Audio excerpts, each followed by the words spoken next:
کہ دیکھیں جو ایک آدمی کے فیصلہ 8 مہینے پہلے ایک آدمی نے جو فیصلہ کیا، جو ظلم کیا اس ملک کے اوپر، کوئی دشمن نہیں کر سکتا تھا. ایک گورنمنٹ گرائی. میں یاد کرانا چاہتا ہوں ساری اپنی قوم کو کہ آپ کسی بھی گوگل کر لیں، پاکستان اکنامک سروے دیکھ لیں، کوئی بھی دیکھ لیں کہ جو گورنمنٹ گرائی گئی تھی وہ اس ملک کی تاریخ کے اندر سب سے زیادہ گروتھ ریٹ تھی، یعنی بڑھ رہی تھی، ترقی کر رہی تھی، دولت میں اضافہ ہو رہا تھا. 5.6% اور 6% تیسرے سال 5.7 اور چوتھے سال 6%. یہ سوائے مارشل لاز کے زمانے میں جبکہ امریکی ڈالر آ رہا تھا کیونکہ ہم ان کے حمایتی تھے، کبھی اس طرح کی ملک ترقی نہیں کر رہا تھا جس گورنمنٹ کو گرایا ایک آدمی نے.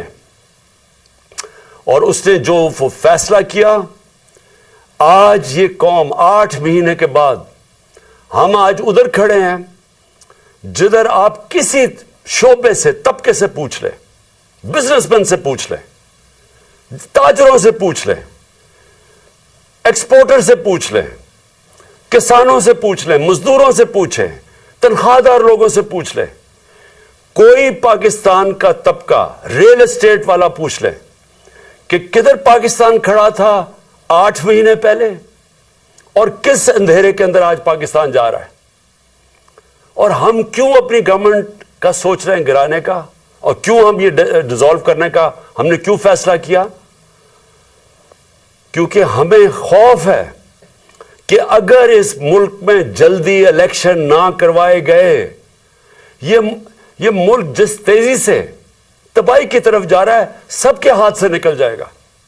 میں آج اپنے سارے اداروں سے بات کر رہا ہوں، اپنی عدلیہ سے، اپنی ملٹری اسٹیبلشمنٹ سے، اپنے بیوروکریٹ سے، میں ہر طبقے سے آج بات کر رہا ہوں کہ یہ عمران خان کی جنگ نہیں ہے، یہ ہم سب کی جنگ ہے. ہاں، میں ان کی جنگ نہیں ہے جن کے پیسے باہر پڑے ہوئے ہیں، جن کی دولت باہر پڑی ہے، جو آتے ہیں پاکستان میں ڈیل کرتے ہیں، NRO کرتے ہیں، پاکستان آ جاتے ہیں، اور یہاں سے جب لوٹ مار ہو جائے اور پکڑنے کی کوئی حساب کوئی پوچھتا تھا، کوئی احتساب ہوتا تو باہر بھاگ جاتے ہیں اور پھر ڈیل کر کے واپس آ جاتے ہیں. ان کے علاوہ میں باقی پاکستانیوں سے آج بات کر رہا ہوں. دیکھیں، ہم نے بڑے مشکل 8 مہینے گزارے ہیں.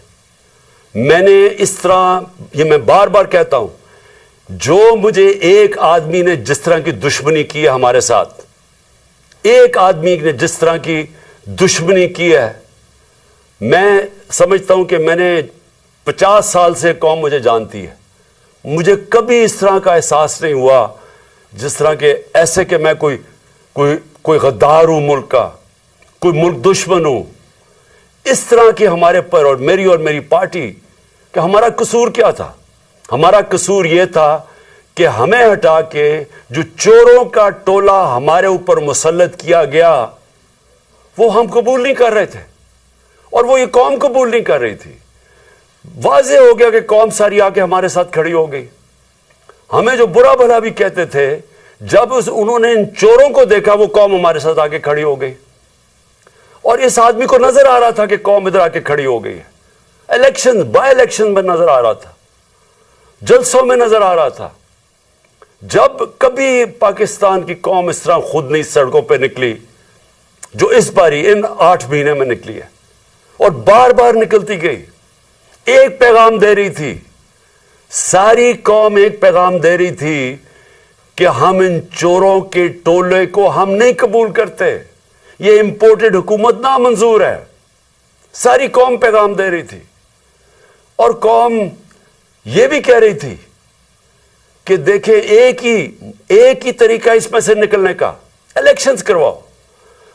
سروے کے مطابق 70% پاکستانیوں نے، آج 70% پاکستانی کہتے ہیں کہ ملک کا مسائل کا حل الیکشنز ہے، صاف اور شفاف الیکشنز. لیکن ایک آدمی اور وہ کون تھا جس کو ارشد شریف شہید کہتا تھا؟ وہ کون تھا؟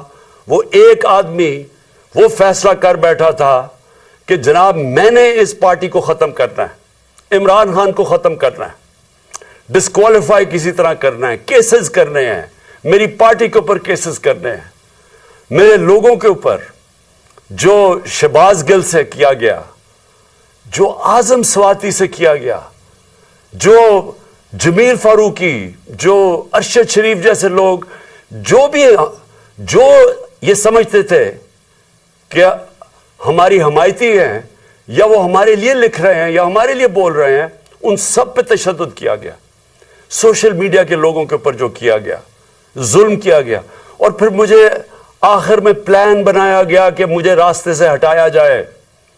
جب پتا چلا کہ کوئی کیس بھی کام نہیں کر رہا، الیکشنز دھاندلی کے باوجود بھی ہم جیت رہے ہیں، تو پھر فیصلہ کیا گیا کہ مجھے